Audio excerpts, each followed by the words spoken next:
Muy buenas tardes a todos. Muchísimas gracias por la presentación. Un saludo especial al doctor Ignacio Gaitán Villegas, presidente ejecutivo de AFIDRO, al doctor Leonardo Espitia, gerente general de AMGEN y presidente de la Junta Directiva de AFIDRO, a cada uno de los directivos de cada una de las empresas, de cada una de las clínicas, de las fundaciones que están presentes en este gran evento. Y al mismo tiempo un agradecimiento inmenso a cada uno de ustedes por estar esta tarde, hoy y mañana, ayer, hoy y mañana, en esta grandiosa ciudad de Medellín y en este gran departamento de Antioquia, en donde se cultiva ante todo ideas, pensamiento, por supuesto opinión, y desde donde se construye grandes propósitos nacionales para garantizar siempre tanto el futuro que se constituye luego en el presente y el presente que se constituyó luego en la historia. Pero hoy vamos a repasar algo de ello para al mismo tiempo pensar fundamentalmente en el futuro. Tengamos presente que en Colombia, en un principio, en la Constitución anterior, que fue la Constitución que rigió hasta 1991, y tengamos presente que fue una Constitución del 86, pero que tuvo grandes reformas, especialmente la reforma de 1936, la reforma de 1945, la propia del plebiscito de 1957 y adicionalmente la gran reforma del año 68, esa Constitución en un principio estableció que la salubridad pública sería una responsabilidad a cargo del Estado.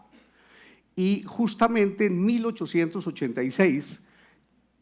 una ley de esa época, que fue la Ley 30, creó las juntas de higiene nacional y departamental con el objeto de obtener los datos científicos necesarios para resolver las cuestiones que se relacionaran con la salubridad pública,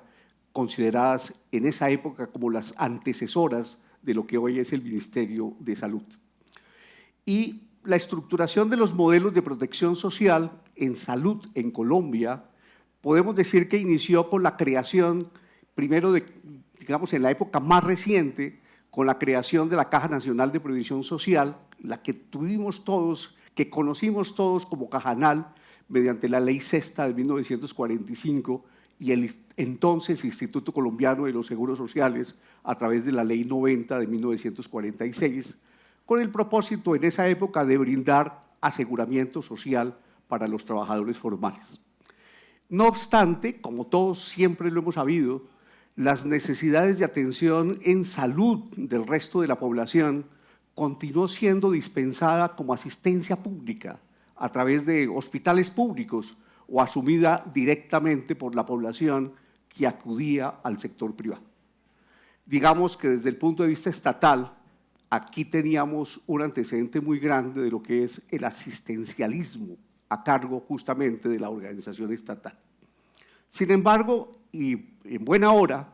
posteriormente con el Decreto Ley 654 de 1974, el Decreto Ley 654 y el Decreto 56 de 1975, se creó desde esa época el Sistema Nacional de Salud con el objetivo de integrar en una sola estructura y bajo la dirección del Ministerio de Salud al Seguro Social, la asistencia pública dispensada por los hospitales públicos y a los hospitales y aseguradoras de salud del sector privado. Sistema que, sin embargo, no logró que el Ministerio ejerciera su dirección como consecuencia de las diferencias políticas, económicas y algunas otras de sus integrantes. Eso fue lo que motivó que ahora, con la Constitución de 1991, se consagrara desde la Constitución el derecho a la seguridad social, ya no como un sistema de carácter asistencial, mucho menos de caridad, sino como un servicio público esencial a cargo del Estado. Y a partir de dichos postulados, el derecho a la salud se ha ido desarrollando paulatinamente por la jurisprudencia constitucional hasta que finalmente el legislador reconoció su carácter de derecho fundamental autónomo mediante ley estatutaria 1751 del año 2015. Tengamos presente acá que la Constitución colombiana de 1991 tiene distintos elementos o ejes axiales que configuran el modelo constitucional colombiano, comenzando por el modelo político, en donde tenemos un sistema de carácter republicano, tenemos al mismo tiempo un sistema de gobierno de carácter presidencial, tenemos una forma territorial de Estado que nos permite hablar de un Estado unitario con descentralización y autonomía territorial, pero que al mismo tiempo nos permite hablar de un sistema económico y social, que es el que se funda en lo que llamamos la economía social de mercado, y en el cual hay una serie de derechos que, además de los derechos fundamentales, de los derechos civiles, de los derechos políticos, también consagra en consecuencia desde la Constitución y teniendo en cuenta los convenios, los tratados internacionales y protocolos internacionales, lo que hoy llamamos los derechos económicos y los derechos sociales, que van íntimamente ligados, entrelazados unos con otros, porque hay derechos económicos propiamente dichos como el derecho a la propiedad, como el derecho a la libertad económica y la iniciativa privada, el derecho a la libre competencia económica, el derecho de escoger profesión u oficio o el derecho de asociación. Pero también hay derechos sociales de un alto contenido económico, en donde aparece justamente, por ejemplo, el derecho a la salud, que hoy ya dejó de ser un derecho social para convertirse en un derecho fundamental, el derecho a la educación, que tiene la mistura de ser un derecho fundamental para unos y sigue siendo derecho social para otros, el derecho a la vivienda digna, etcétera, que configuran entonces lo que llamamos el Estado social de derecho, sin perjuicio de unos elementos que permiten hablar además del Estado democrático de derecho a partir de los derechos políticos, de las organizaciones políticas, del estatuto de la oposición, al mismo tiempo de otros elementos fundamentales que constituyen lo que llamamos la Constitución democrática. Y adicionalmente, sin perjuicio de todo el tema ambiental que nos permite hablar tanto del sistema ambiental como ecológico, de una Constitución ecológica y ambiental. Y por esa razón, entonces tenemos que tener presente que esa Constitución de 1991, con sus funciones esenciales a cargo de la estructura del Estado, con los propósitos que la misma consagra, trabaja bajo unos ejes axiales a través de los cuales se erige por una parte el Estado de Derecho y por el otro lado el Estado social y democrático de derecho, que es fundamentalmente un propósito para garantizar la efectividad de esos últimos derechos con el fin de lograr la prosperidad social, la prosperidad económica, el desarrollo económico y en general el desarrollo de toda la comunidad. Volviendo al tema, en consecuencia dentro de ese marco constitucional del subsistema de salud, tengamos presente que con la expedición de la Ley 100 de 1993 se creó ese subsistema integral de la seguridad social y con el subsistema de salud denominado, como ustedes mejor que nadie lo conocen, el Sistema General de Seguridad Social en Salud. Y uno de los objetivos principales de ese subsistema fue la ampliación de la cobertura, puesto que para el año 1993 solo el 22% de la población colombiana contaba con aseguramiento en salud. Con ese objetivo se puso en funcionamiento un sistema tanto con participación del sector público y del sector privado en el aseguramiento y en la prestación de servicios de salud. Y es muy importante tenerlo presente porque el modelo de economía social de mercado previsto en la Constitución, que es un modelo social y económico, es un modelo mixto, lo cual indica que tienen que participar activamente tanto los particulares como el Estado. Y los particulares en primer momento, sin perjuicio de las facultades que el Estado tiene en sus potestades de regulación, de dirección, de intervención, inclusive en el sistema económico y social, y sin perjuicio de que se baje de su imperium o de sus pedestales y se ponga en la misma situación de los particulares para, en conjunto con los particulares, en consecuencia, atender a la prestación de los servicios de salud.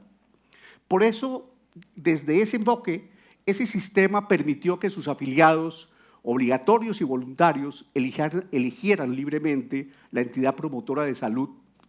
las EPS, para que fuera la responsable de conformar la red de instituciones prestadoras de servicios de salud a través de la cual se garantice o se garantizara su atención. Se comprometió a dispensar a sus afiliados un paquete de servicios incluidos en el entonces Plan Obligatorio de Salud y a pagar a las EPS una unidad de pago por capitación, UPC, para cada afiliado. Y con la puesta en marcha de ese sistema se fueron generando, sin embargo, controversias por las coberturas del POS, la necesidad de servicios que no estaban incluidos en el plan, la obligación de las EPS de dispensar dichos servicios, la demora en el reembolso de los dineros utilizados para financiar servicios no POS y con ello diferentes barreras que impedían el acceso a los servicios de salud. Y así, por supuesto, se empezó a ver una vulneración de los derechos a la salud y con ellos, inclusive, del derecho a la vida, o por lo menos a la calidad de vida de muchos de los afiliados al sistema. Como consecuencia de ello, los usuarios del sistema fue que se vieron entonces en la necesidad de acudir a la acción de tutela para que fueran los jueces constitucionales los que protegieran el derecho a la salud. Y así se fue desarrollando jurisprudencialmente este derecho que en una primera etapa fue considerado como fundamental, en principio por su conexidad con derechos fundamentales como la vida y la dignidad humana, que fue lo que se vio en la jurisprudencia de la Corte entre los años 1992 al año 2003. Pero finalmente, a partir de la sentencia T-859 del 2003, la Corte Constitucional varió su jurisprudencia y consideró el derecho a la salud como fundamental y autónomo por su relación y conexidad directa con la dignidad humana, principio que inspira el Estado social de derecho. Y en esa oportunidad se indicó que el derecho a acceder a los servicios determinados en los planes obligatorios y básicos de salud derivados de la normativa vigente y de los elementos establecidos en la Obligación General 14 expedida por el Comité de Derechos Humanos, de Derechos Económicos, Sociales y Culturales de las Naciones Unidas, por cuanto se han definido los contenidos precisos del derecho, de manera que existe un derecho subjetivo claro a favor de quienes pertenecen a cada uno de los subsistemas contributivo, subsidiado, etcétera, requerían un tratamiento distinto. Y la Corte entonces reiteró el fenómeno de lo que llamó la transmutación de los derechos prestacionales en derechos subjetivos, concluyendo, digo con comillas, que la naturaleza de derecho fundamental que tiene el derecho a la salud en los términos del fundamento anterior implica que tratándose de la negación de un servicio, medicamento o procedimiento establecido en ese momento en el POS, se estaría frente a la violación de un derecho fundamental. Y dijo la Corte, en esos casos no es necesario, en ese escenario, que exista amenaza a la vida u otro derecho fundamental para satisfacer el primer elemento de procedibilidad de la tutela, esto es la violación o amenaza de un derecho fundamental. Y a partir de ahí, y teniendo en cuenta lo que se denominó las fallas estructurales y normativas en el Sistema General de Seguridad Social en Salud, fue que, como ustedes todos lo saben, mediante la sentencia T-760 del año 2008, entonces se tuvo que dar, en consecuencia, un viraje distinto al sistema de salud. Para el año 2008, tengámoslo presente, el aseguramiento en salud había incrementado al 90.29% de la población. Acuérdense que era apenas de un 20% en el año 1992-1993. Para este año se había incrementado al 90.29% de la población.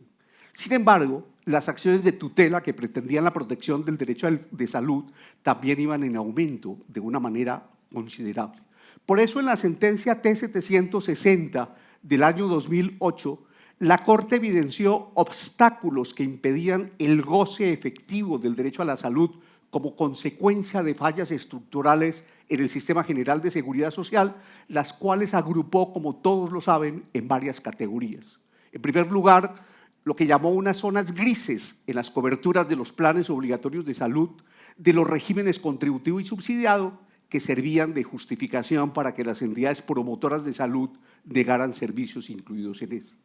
unas diferencias entre los beneficios del plan obligatorio del régimen contributivo y del régimen subsidiado, una falta de reglamentación sobre el acceso a los servicios no incluidos en el plan de beneficios que eran requeridos con necesidad por los usuarios del sistema, demoras y obstáculos en el procedimiento de recobros que impedían a las EPS recibir el reembolso por parte del FOSIGA y las entidades territoriales de los dineros cancelados con ocasión de la prestación de los servicios no incluidos en el POS, o la falta de información de los usuarios del sistema de salud respecto de sus derechos, deberes y desempeños de las EPS, lo mismo que el desconocimiento del principio de universalidad contenido en el artículo 49 de la Constitución.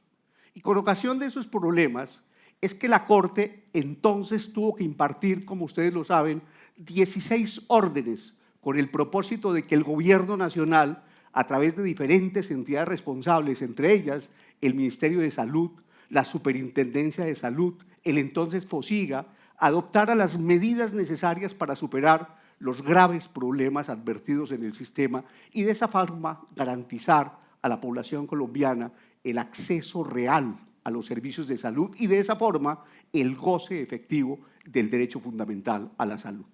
Y en ese sentido, las órdenes proferidas podríamos agruparlas más o menos en la siguiente forma. En primer lugar, una precisión y actualización o unificación de acceso a los planes de beneficios, con el propósito principalmente de garantizar a toda la población el acceso a los servicios de salud,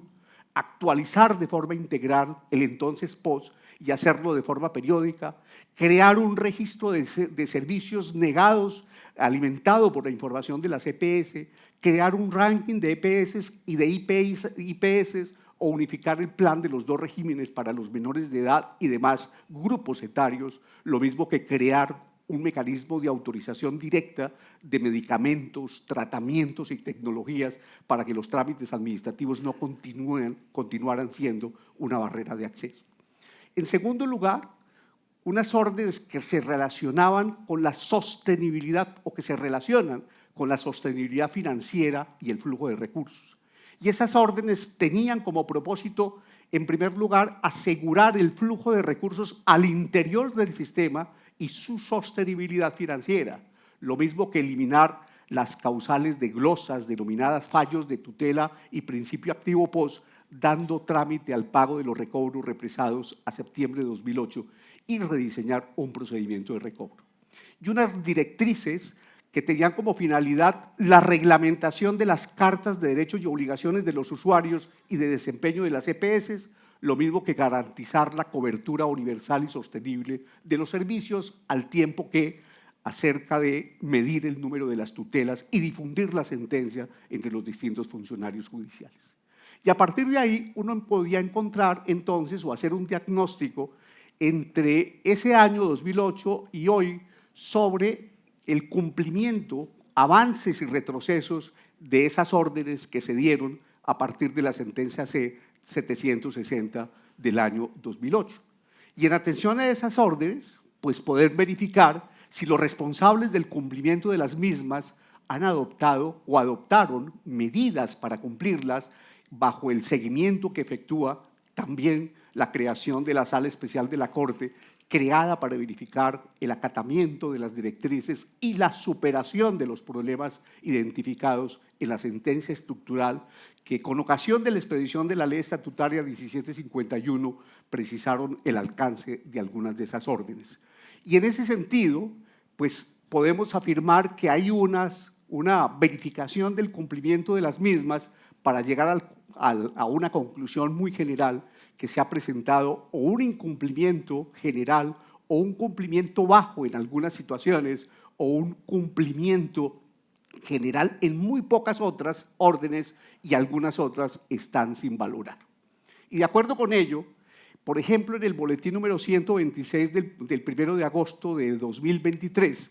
a través de la Sala Especial de Seguimiento, se presentó un balance del cumplimiento de las órdenes de la sentencia 760 al cumplirse 15 años de la expedición de la sentencia, y allí se reconocieron los siguientes avances que quiero recordar, que han permitido mejorar las condiciones en la prestación de los servicios de salud en el territorio nacional, por lo menos desde esa época, repito, hasta el año 2023. Por ejemplo, la actualización permanente del PBS, y desde el año 2017 se expidieron resoluciones de exclusiones yotas que determinaron los servicios y las tecnologías PBS y no UPC.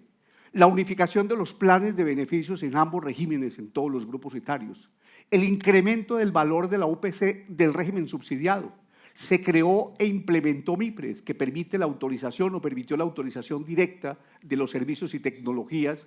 en estos sistemas, la implementación de una política de control de precios de medicamentos, la creación del mecanismo de techos o presupuestos máximos que mejoró indudablemente el flujo de recursos al disminuir los servicios y tecnologías en salud que se tramitaban a través del procedimiento de recobros, y la afiliación de la población colombiana al sistema de seguridad social en salud alcanzó en el año 2022, comienzos del 2023 inclusive, el 99.1% de la población, de manera precisa en el año 2022. Sin embargo, esa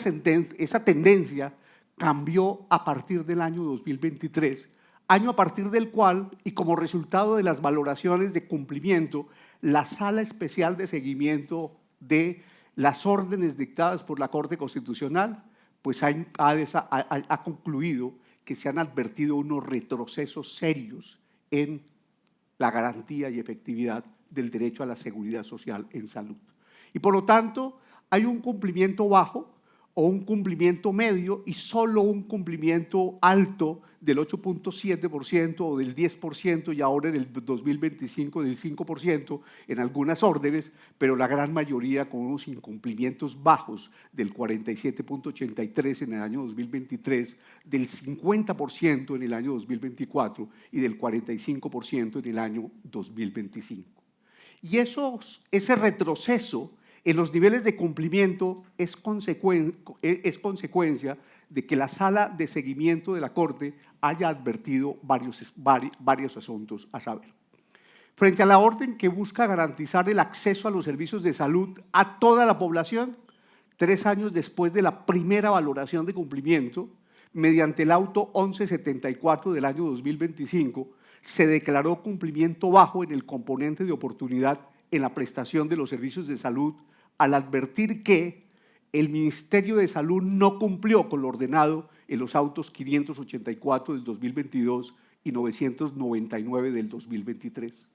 O la información sobre la prestación de los diferentes servicios de salud a los afiliados solo se recauda en los términos definidos en la Resolución 256 del 2016, a pesar de los reparos expuestos en el auto 584 del 2022, y persiste, ha dicho la Corte, la falta de parámetros técnicos claros para determinar la oportunidad o no en el servicio, situación que conlleva a que se mantenga la erradicación de quejas, reclamos y acciones de amparo o acciones de tutela para acceder a ellos. O se pudo concluir, dijo la Corte, que no se cuenta con oportunidad en la asignación de citas médicas con especialistas y la información presentada por el Ministerio de Salud pues no generó seguridad y certeza para el análisis. Por eso, luego, el mismo nivel de cumplimiento fue declarado frente al componente de acceso a medicamentos. Recordemos que en el auto 1282 de este año 2025, la Corte concluyó que existe una deuda entre los distintos actores del sistema de salud con especial afectación en los gestores farmacéuticos y las propias EPS, y que esa situación impide el suministro de fármacos, pues la falta de flujo de recursos limita la dispensación de medicamentos. Entre el año 2022 y julio del 2025, la no entrega o entrega incompleta o inoportuna en la entrega de medicamentos aumentó, y eso da cuenta de un incremento de las acciones de tutela. Aunque no existe desabastecimiento de medicamentos, se advirtieron problemas en la dispensación de 174 fármacos. Y los trámites represados al interior del INVIMA constituyen, ha dicho la Corte, una barrera de acceso a los medicamentos, y la ausencia de información real y actualizada impide que los actores del sistema emitan alertas sobre la falta de disponibilidad de los fármacos. La Corte ha señalado que entre el año 2021 y el 2024 no se observó avance en el nivel de cumplimiento de la orden tendiente a la actualización periódica del plan de beneficios. Esto es así, puesto que el auto 019 del 2024 reiteró el nivel de cumplimiento medio frente al componente relacionado con el procedimiento técnico, científico y participativo para la definición de exclusiones. Y en las valoraciones realizadas en los años 2024 y 2025 se declaró nivel de cumplimiento bajo en la orden que tiene como fin la creación de un registro de los servicios negados por las EPS que permita conocer las razones de la negativa y evitar que servicios incluidos en el plan de beneficios sean denegados por estas entidades en particular, conforme lo señaló en el auto 1281 de este año, en la cual la Sala constató que el Ministerio de Salud no emitió una nueva regulación del registro de negaciones, por lo que el registro continúa sin incluir los servicios autorizados y no suministrados de forma oportuna, ni prevé el mecanismo de alarmas. Entre el tercer trimestre del año 2023 y el cuarto del 2024, se incrementó el número de negaciones en un 150.64% frente a servicios PBS o PC y del 109.89% en servicios no UPC o PBS. Y el Ministerio no reportó la deuda total que las entidades administradoras de planes de beneficios tienen por devolución de la UPC cuando se nieguen servicios PBS sin justificación, y los informes trimestrales se entregaron de forma incompleta, incluyendo aquellos destinados a los órganos de control. Y persiste, a su turno ha dicho la Corte, el nivel de cumplimiento bajo en la orden que busca la elaboración de un ranking de EPS e IPS. El auto 708 del 2024, por ejemplo, calificó con nivel de cumplimiento bajo el componente de ranking de IPS, puesto que el elaborado solo evalúa una categoría y subcategoría de vulneración del goce efectivo del derecho a la salud y no recauda información en materia de disponibilidad, aceptabilidad, accesibilidad y calidad relacionada con las subcategorías de seguridad y pertinencia, lo que impide analizar el posicionamiento de las IPS respecto de otras posibilidades de vulneración. Las órdenes que buscan la suficiencia de las fuentes de financiación del plan de beneficios retrocedieron, y si bien en el auto 996 del 2023 se declaró nivel de cumplimiento medio, el auto 2881 del mismo año declaró el nivel de cumplimiento bajo frente al componente de presupuestos máximos, puesto que identificó problemas en su fijación por fallas en la expedición de la metodología requerida, relacionadas principalmente con inconvenientes en la entrega y recolección oportuna de la información necesaria para su cálculo, o en los reajustes de esos valores en virtud de la expedición tardía del acto administrativo que establece la metodología para su cálculo y, por ende, de su reconocimiento y pago. Y en los recursos, en el desembolso de esos dineros, lo que afecta a la liquidez y el flujo de recursos, que al momento de la valoración representaba una cartera con más de 2 años de vencida. Y adicionalmente, frente a ese mismo nivel o ese mismo componente, el auto 2049 del 2024 declaró el nivel de incumplimiento general. Y además, en consecuencia, por ello, dio apertura a un incidente de desacato en contra del ministro de Salud y Protección Social por incumplir las órdenes tercera y sexta del auto 2881 del 2023. Por otra parte,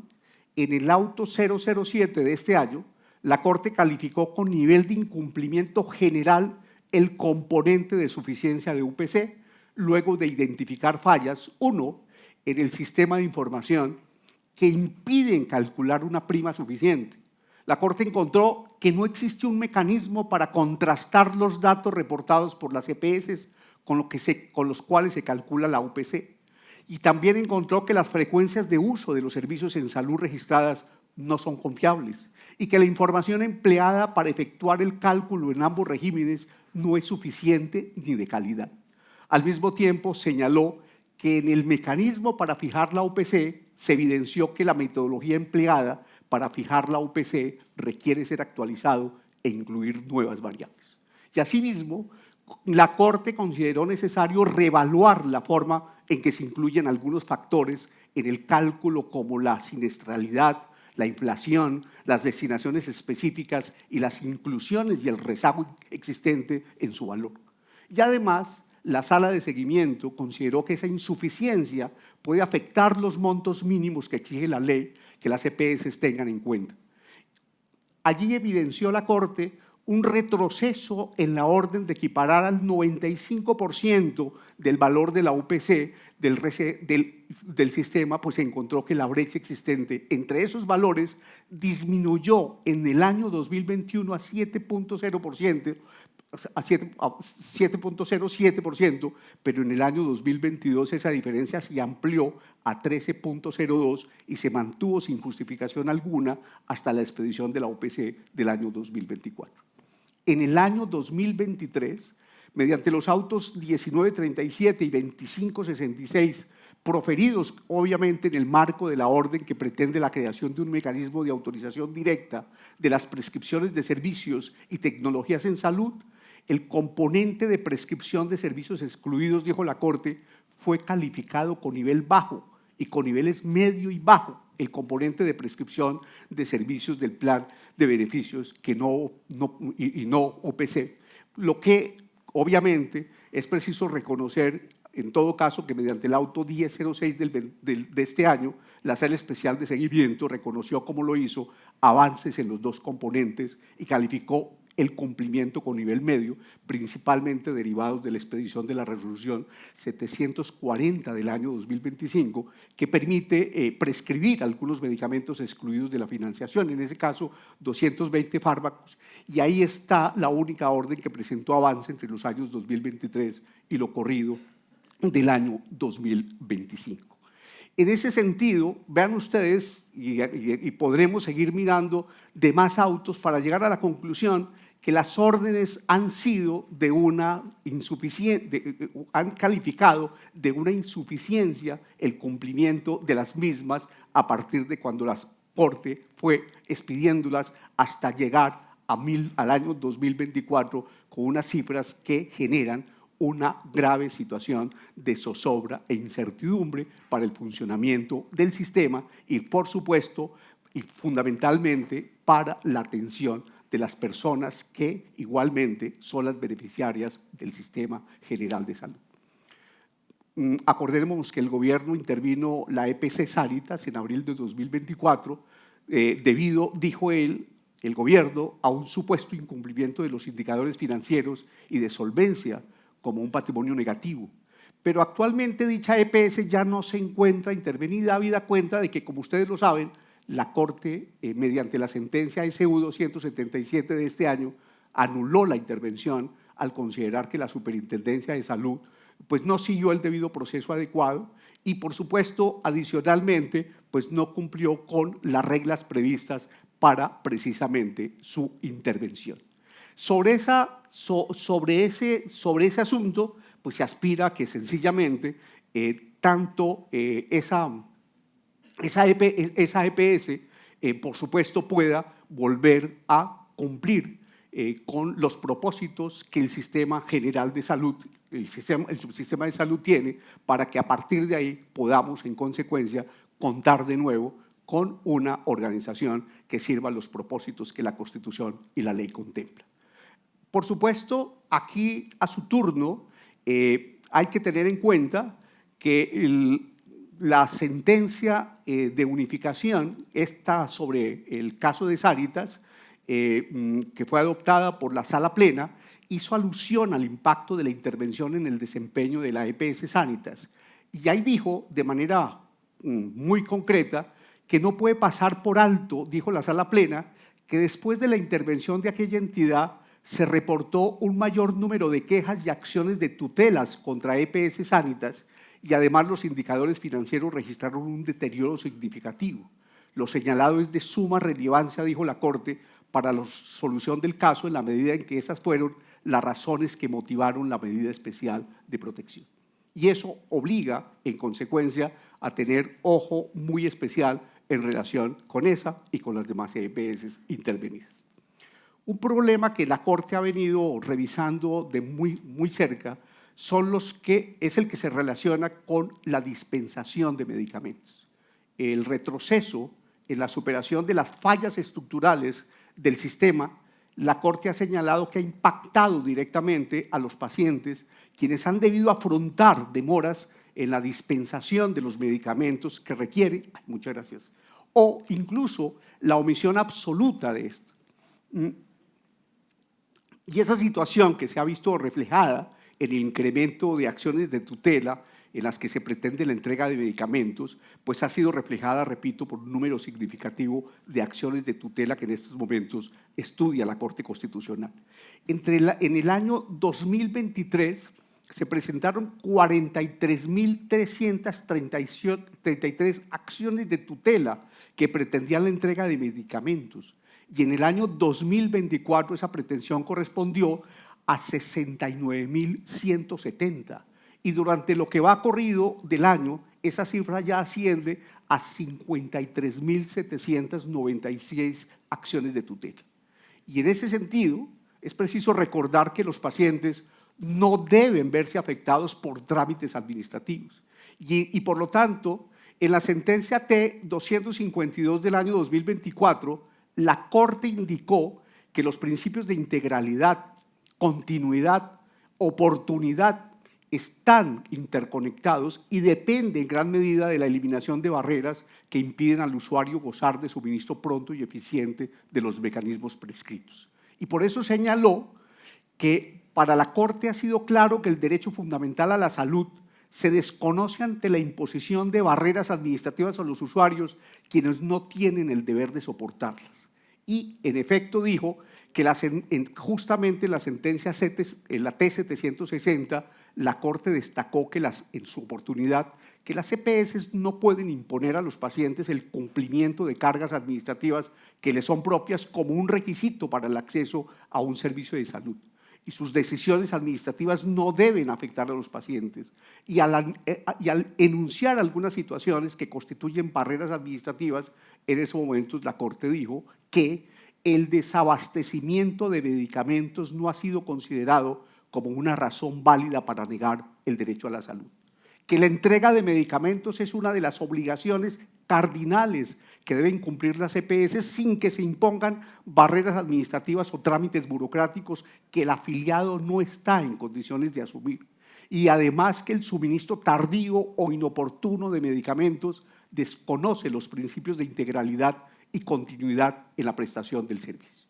Y sobre la omisión de las EPS en el suministro de medicamentos ordenados por los médicos tratantes como consecuencia de una falta de disponibilidad o de desabastecimiento, tengamos presente que la sentencia T-558 del 2023 señaló que el desabastecimiento no es un argumento razonable para negar el acceso al derecho a la salud de las personas y que en esos eventos corresponde a las EPS realizar los estudios de bioequivalencia para formular un medicamento que tenga el mismo principio activo y efecto terapéutico. Y que la demora en realizar esa gestión podría derivar en una afectación grave del derecho a la salud e incluso atentar contra la vida y la dignidad de las personas. Y sobre ese mismo asunto, la sentencia T-185 del 2024 precisó que el principio de oportunidad se refiere a que el usuario justamente tenga todas las posibilidades para poder acceder justamente a los servicios de salud sin ningún tipo de trabas y especialmente al suministro de los medicamentos, repito, sin ningún tipo de trabas desde el punto de vista administrativo. Y por eso dijo la Corte que el principio de oportunidad se refiere a que el usuario, repito, debe gozar de la prestación del servicio en el momento en que corresponde para evitar sufrir mayores dolores y deterioros, y que el paciente debe recibir los medicamentos o cualquier otro servicio médico que requiera tiempo y en las condiciones que defina el médico tratante a fin de garantizar la efectividad de los procedimientos médicos, debido a que la prestación tardía del servicio puede agravar las patologías del paciente o incluso poner en riesgo su vida. Por esa razón, es imperioso entonces reiterar que el derecho a la salud de los usuarios del sistema de salud no puede ser vulnerado por la falta de entrega de los medicamentos y tratamientos requeridos, menos aún si dicha contingencia es producto de una barrera administrativa. Todos estos problemas que se han visto desde ya hace varios años, especialmente los primeros que fueron revisados con la sentencia T-760 del 2008, que aunque fueron superados hasta el año 2022, pero que han vuelto a aparecer de una manera significativa a partir del año 2023 y que han generado una serie de medidas, entre otras cosas, por parte de la administración pública, también permite suponer o permite decir en estos momentos que estamos en presencia igualmente de una situación de grave inseguridad jurídica en materia de salud. En palabras de la Corte, en especial en la sentencia C-836 del 2001, la seguridad jurídica siempre pretende regular ciertos aspectos de las relaciones humanas, estabilizándolos. Y cualquier comunidad política que pretenda organizarse como tal a partir del derecho requiere para tal fin que sus miembros tengan cierto nivel de certeza respecto de los comportamientos aceptados dentro de la comunidad. Y en una sociedad altamente compleja, como lo es el Estado contemporáneo, caracterizada por un aumento en la intensidad y en la variedad de la actividad social, el nivel de certeza requerido respecto de la protección social de determinadas conductas, pues obligatoriamente es mayor.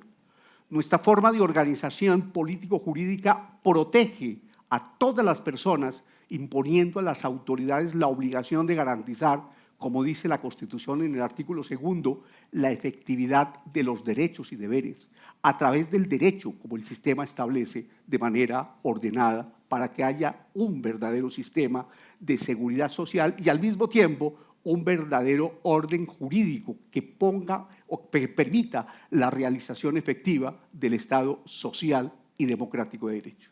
En el mismo sentido, la sentencia SU 072 del 2018, la Corte en ella explicó que la seguridad jurídica implica que la interpretación y aplicación del derecho es una condición necesaria para la realización de un orden justo y de la efectividad de los derechos y libertades de los ciudadanos, dado que solo a partir del cumplimiento de esa garantía podrán identificarse por parte de los ciudadanos aquello que el ordenamiento jurídico ordena, prohíbe o permite. Y en ese contexto, entonces, debe entenderse que la seguridad jurídica frente a la garantía efectiva del derecho fundamental a la salud exige que los usuarios del sistema de salud puedan confiar en que el acceso a los servicios de salud siempre se materializará en atención a las condiciones establecidas en el conjunto de normas que lo regulan, que se regirá por los principios del sistema, comenzando por los que establece la Constitución, y que se observarán los elementos esenciales del derecho a la salud, esto es, disponibilidad, aceptabilidad, accesibilidad, calidad e idoneidad profesional, así como los principios de ese derecho, entre los que me permito resaltar, como siempre, la universalidad, el pro homine, la continuidad, la oportunidad, la prevalencia de los derechos, la libre elección, la sostenibilidad y la integralidad, todos ellos contenidos en el artículo 6 y en el 8 de la Ley Estatutaria de Salud. Y por eso, en la sentencia T-191 del 2024, la Corte precisó que para una adecuada atención de salud se deben cumplir con otras condiciones mencionadas en esos artículos de la Ley Estatutaria de Salud, la Ley 1751 del 2015 y en la misma línea la sentencia T-349 del 2024 señaló que el contenido del derecho fundamental a la salud está desarrollado principalmente en la Ley Estatutaria de Salud 1751 del 2015. Y de acuerdo con esa ley estatutaria y la jurisprudencia constitucional, el ámbito de protección del derecho entonces comprende los componentes esenciales de accesibilidad, calidad, disponibilidad y aceptabilidad, los múltiples derechos de los usuarios del Sistema General de Seguridad Social Integral, las obligaciones de protección, respeto y garantía a cargo del Estado y los principios fundamentales del Sistema General de Seguridad Social en Salud. Por ello, la incertidumbre en cuanto a las reglas de juego entre los distintos operadores, usuarios y los demás actores del sistema repercute en uno de los bienes más preciados para las personas, su salud, la calidad de vida y en algunos casos lamentables en la pérdida de la vida. Para recuperar la estabilidad jurídica en salud y una vez hecho conservarla, más que aventurarse a innovar en nuevos modelos,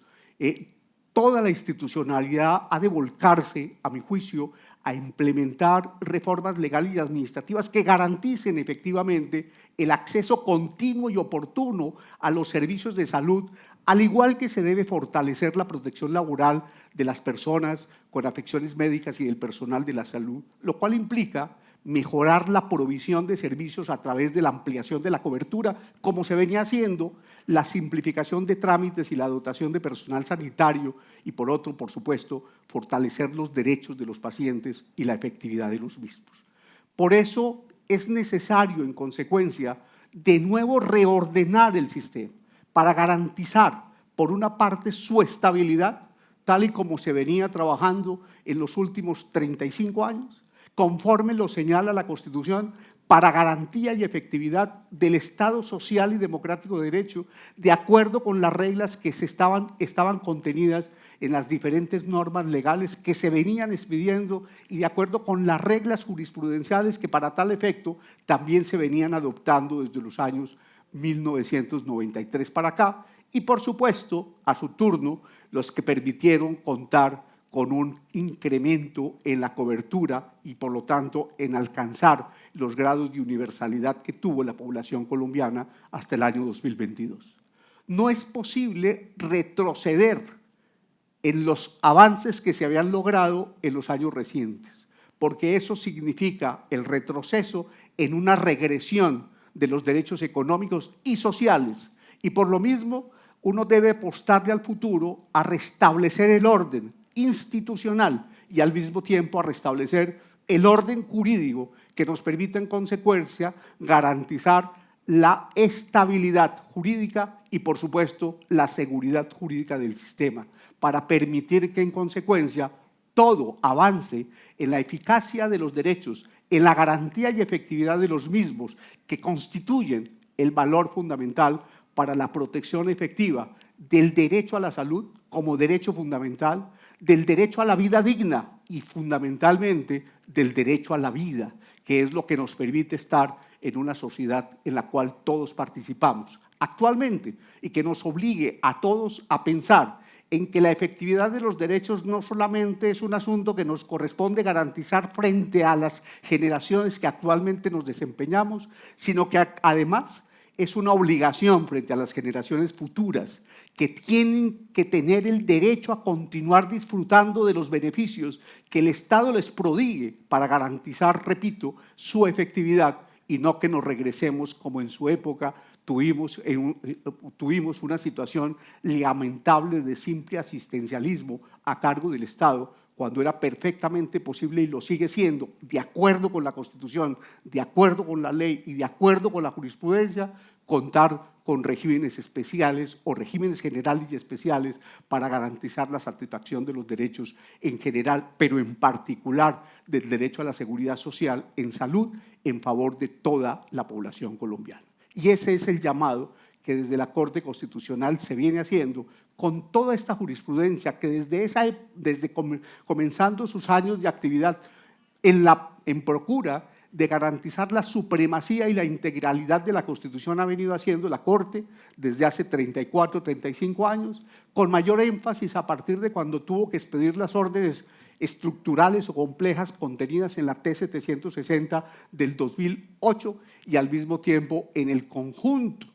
de nuevas órdenes que ha debido expedir para garantizar la efectividad de este derecho fundamental y la organización de un sistema adecuado que permita en consecuencia justamente atender a las necesidades de la población en esta materia. Y en ese sentido, pues lo que tenemos que trabajar es hacia el futuro pensando en que se puede reordenar cada uno de los subsistemas del Sistema General de Seguridad Social para atender a todos los elementos, a todos los pacientes que justamente reclaman los distintos sistemas de atención en cada uno de los niveles que la ley y la jurisprudencia garantizan, de acuerdo con los planes de beneficios que se han adoptado para cada uno de esos componentes de la sociedad. Y si esa es la apuesta que la jurisprudencia ha hecho y ahí se mantiene, de acuerdo con lo que señala la sala plena o la sala de seguimiento del cumplimiento de las órdenes que en materia de salud la Corte ha venido adoptando, pues ese es el propósito que tenemos que seguir insistiendo para garantía y efectividad